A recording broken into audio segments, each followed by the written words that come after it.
Hey guys, নমস্কাৰ মোৰ অন্য এটা ভিডিঅ'লৈ আপোনালোক সকলোকে স্বাগতম জনাইছো। আজি মই আপোনালোকলৈ লৈ আনিছো অসমৰ এক জ্বলন্ত সমস্যা বানপানী। আজি মই এই অসমৰ বানপানীৰ বিষয়ে এখন ৰচনা লৈ আনিছো আৰু এই ৰচনাখন চতুৰ্থ মান শ্ৰেণীৰ পৰা নৱম মান শ্ৰেণীৰ বাবেহে, কিয়নো এই ৰচনাখন মই খুব চুটিকৈ আৰু খুব সহজ সৰল ভাষাত লিখিবলৈ চেষ্টা কৰিছো যাতে সৰু সৰু ক্লাছৰ ছাত্ৰ-ছাত্ৰী সকলেও খুব সহজে মনত ৰাখিব পাৰে আৰু লিখিব পাৰে।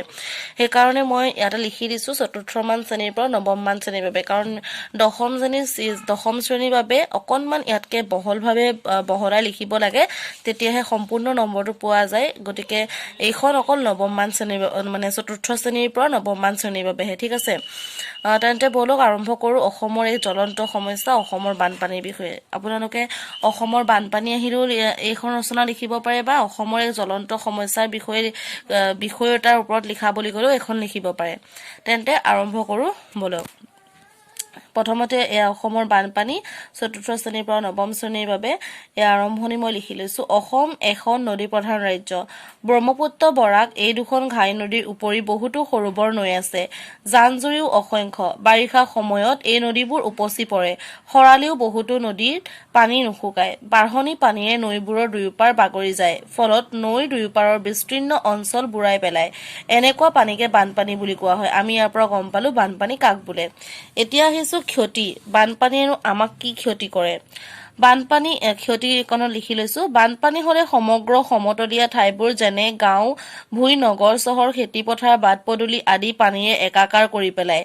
গোটেইখন সাগৰৰ দৰে হয়। বানপানী অসময়তো হয়, মানে হ'বলগীয়া সময়তো বানপানী হৈ যায়। ই বৰ ক্ষতিকাৰক। ইয়াৰ ফলত মানুহ আৰু অন্যান্য জীৱ-জন্তুৰ বিলাই বিপত্তি ঘটে। খেতিপথাৰ বুৰাই পেলোৱাৰ ফলত দুৰ্ভিক্ষই দেখা দিয়ে। বাট-পথত যান-বাহনৰ অসুবিধা হয়। যোগাযোগ ব্যৱস্থা বিচ্ছিন্ন হৈ পৰে। বানপানী হৈ যোৱাৰ পাছত অঞ্চলসমূহত জীৱ-জন্তু মৰি জাবৰ-জোথৰ একাকাৰ হৈ প্ৰদূষণৰ সৃষ্টি হয়। পানী দূষিত হৈ বেমাৰে দেখা দিয়ে। গৰাখহনীয়া ব্যাপক অঞ্চল খহাই পেলায়। গৰাখহনীয়াই মুঠতে বানপানী অসমৰ অভিশাপ। 1950 চনৰ ভূমিকম্পৰ পাছত নৈবোৰ বাম হৈ পৰিল, ফলত অসমত সঘনে বানপানী হ'বলৈ ধৰিলে। আৰু এই ৰচনাখন মই খুব চুটিকৈ লিখিবলৈ চেষ্টা কৰিছো যাতে সৰু সৰু শ্ৰেণীৰ ছাত্ৰ-ছাত্ৰী সকলো মনত ৰাখি ভালদৰে লিখিব পাৰে। তেন্তে আমি বানপানীয়ে আমাক কি ক্ষতি কৰে সেইখিনি গম পালো। এতিয়া আহিছো উপকাৰলৈ। আমাক বানপানীয়ে অলপ উপকাৰো কৰে। কি উপকাৰ কৰে চাওঁ আহা। এইপিনে মই উপকাৰ লিখি লৈছো। বানপানীয়ে ক্ষতি